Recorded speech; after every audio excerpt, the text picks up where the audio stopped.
Nifty 50 गिरा, Sensex गिरा, Nifty bank गिरा, निफ्टी आईटी गिरा एंड यहाँ पर सब जितने भी थे टोटल सब में बड़ी गिरावट देखने को मिली।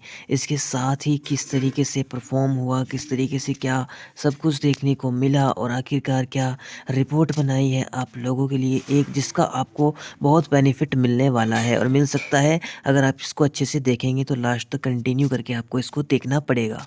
तो बात करें शेयर मार्केट में गिरावट की, सेंसेक्स 533 अंक फिसला, निफ्टी 25,900 के नीचे, रुपयों की कमज़ोरी से टेंशन बढ़ती हुई नज़र आई। साथ ही में किस तरीके से इसकी सब हेडिंग या उसके बारे में बात करेंगे कि आपके लिए क्या क्या है। तो कमज़ोर शुरुआत के बाद दिन भर दबाव रहा बाज़ार में, मिड कैप, स्मॉल कैप और इंडेक्स भी गिरे हैं, यानी कि हर तरफ सिर्फ डाउन ट्रेंड ही देखने को मिला। जैसे आपको पहले भी दिखाया कि लगभग निफ्टी, बैंक निफ्टी, सेंसेक्स हर जगह सिर्फ नेगेटिव नेगेटिव और नेगेटिव ही रहा है। यहाँ पर रुपये की जो कमज़ोरी थी, रुपये की रिकॉर्ड गिरावट के बाद जो है वो विदेशी निवेशकों का भरोसा हिला और फिल्स ने जो है वो दबाकर यहाँ पर बिकावली करते हुए नज़र आए। मार्केट की हालात किस तरीके से हैं तो बात करें, आज कारोबार की शुरुआत में ही कमज़ोर रही। निफ्टी 26,000 के नीचे खुला और पूरे दिन लाल निशान में बना रहा। दिन के अंत में जो है वो सेंसेक्स 533.50 अंक या फिर 0.63% गिरकर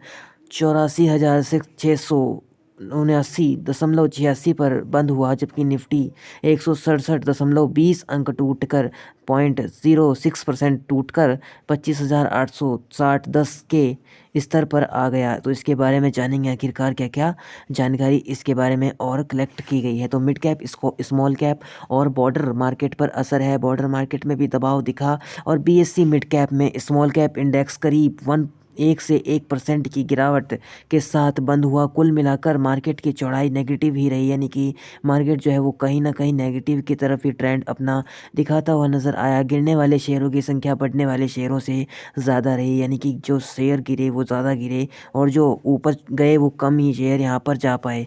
तो इस तरीके से रुपये की जो है वो रिकॉर्ड गिरावट और जो एफआईआर यानी कि यहाँ पर फॉरेन जो इन्वेस्टर्स हैं उन्होंने यहाँ पर दबाकर अपनी जो है वो निवेश को यहाँ से निकालने का कोशिश की है, क्योंकि रुपया जो है वो रिकॉर्ड उसकी गिरावट देखी गई। भारतीय रुपया पिछले 5 ट्रेडिंग सेशन में डॉलर के मुकाबले लगभग 1% तक टूट चुका है। मंगलवार को रुपया पहली बार 91 के स्तर के पार गया और इंट्राडे में 91.08 प्रति डॉलर के रिकॉर्ड निचले स्तर तक फिसल गया, जिससे विदेशी निवेशकों के सेंटीमेंट पर नेगेटिव असर पड़ा और बाजार पर दबाव बढ़ने लगा। किन सेक्टर में सबसे ज़्यादा गिरावट आई तो सेक्टर की बात करें, कंज्यूमर ड्यूरेबल, एफएमसीजी और टेलीकॉम को छोड़कर लगभग सभी सेक्टोरल इंडेक्स लाल निशान पर बंद हुए।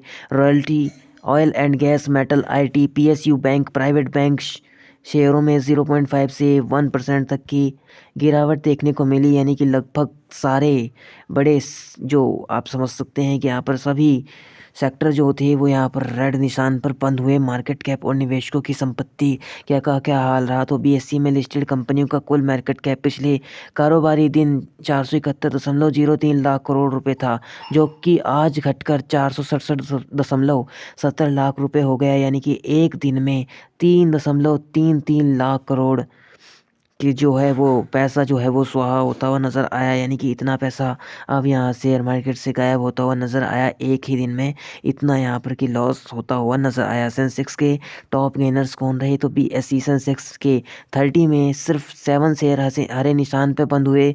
इनमें टाइटन में करीब 1.60 की सबसे ज़्यादा तेज़ी रही, जबकि Bharti Airtel, M&M, Asian Paints और ट्रेंड जैसे स्टॉक में 0.11 से 1.44 तक की बढ़त दर्ज की गई, जो कि मतलब आप समझ सकते हैं कि फिर भी अपने आप को इतने गिरते मार्केट में इन्होंने अपने आप को संभाला। सेंसेक्स के टॉप लूज़र शेयर में कौन कौन रहे तो सेंसेक्स के 23 शेयर लाल निशान में बंद हुए, जिनमें एक्सिस बैंक 5.03% के साथ एक बड़ी गिरावट के साथ, जो कि लूज़र्स में भी शायद ये लिस्ट में आया था। एंड बात करें HCL Tech and Bajaj Finserv और टाटा स्टील में भी 1.74 से लेकर 4.69 तक की गिरावट देखने को मिली। बाकी शेयरों में भी हल्के से मध्यम तक की यहाँ पर गिरावट देखने को मिली। चली। बात करें कितने शेयर चढ़े और कितने गिरे, तो 4328 शेयरों में कारोबार हुआ, जिनमें से 1651 जो है वो टोटल 1651 शेयरों में तेज़ी और 2520 शेयरों में गिरावट के साथ बंद होते हुए नज़र आए, जहां पर 100 शेयर्स ने अपना 52 वीक का हाई बनाया, जो कि इम्पोर्टेंट है।